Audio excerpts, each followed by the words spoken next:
What we found this year is that there are unprecedented amounts of people, and they have been told extremely late in the day, and some have obviously made the decision to try and preempt a positive outcome and book in advance their accommodation and enrol themselves onto the courses, all of which would incur costs. It's not like ordering a pizza.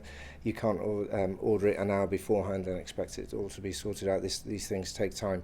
You've described the amount of students that haven't been awarded grants as unprecedented, but it was actually around 34% of discretionary grants that weren't given. So is that number really unprecedented, given that we knew they were going to cut down on these this year following COVID spending? There we go. You just allude to the fact that there has been a reduction in the amount allotted in the past. From what we understand, pretty much most people obtain these grants, and I think what we're seeing this year is unprecedented amounts of people who find themselves aggrieved with not being able to aspire to get their education. Remember, Shelina, that education is a key tool that government possesses in its power. And it's one that needs to be dealt with with responsibility. So they have a set amount of funds, and education is often used to dig people out of poverty, to advance our economy and society as a whole in terms of values and cultures. And so if they are not prioritising education, then what are they prioritising? Remember, there was a recent spend of $4 million on a park, of which $3 million of that was overspend. And even though they were bailed out by a commercial entity, that money could have been put to good use, such as giving people the chance to go and study and get their doctorate or postgraduate.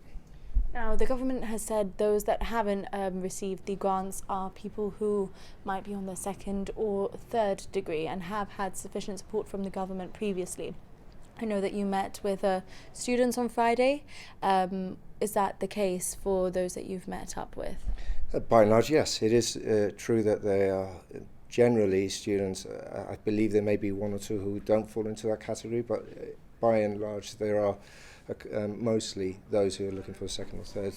But that doesn't devalue the importance of these courses. What it shows is a government's reflection to not proceed with education as a way out of poverty, as a way to enlarge and grow the economy to the benefit of everyone.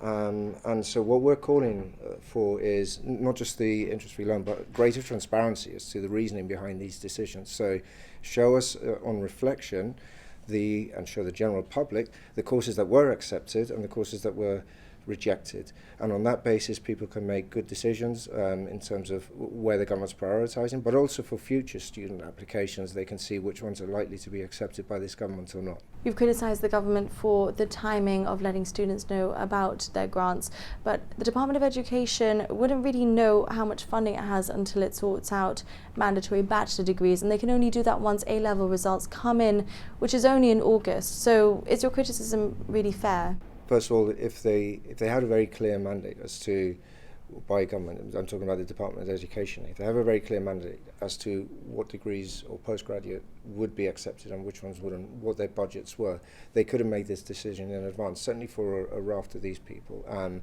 not leave it to the 11th hour. I think leaving it to the end of August, particularly on a bank holiday weekend, no one could be reached and contacted, was very distressing for the students and their parents.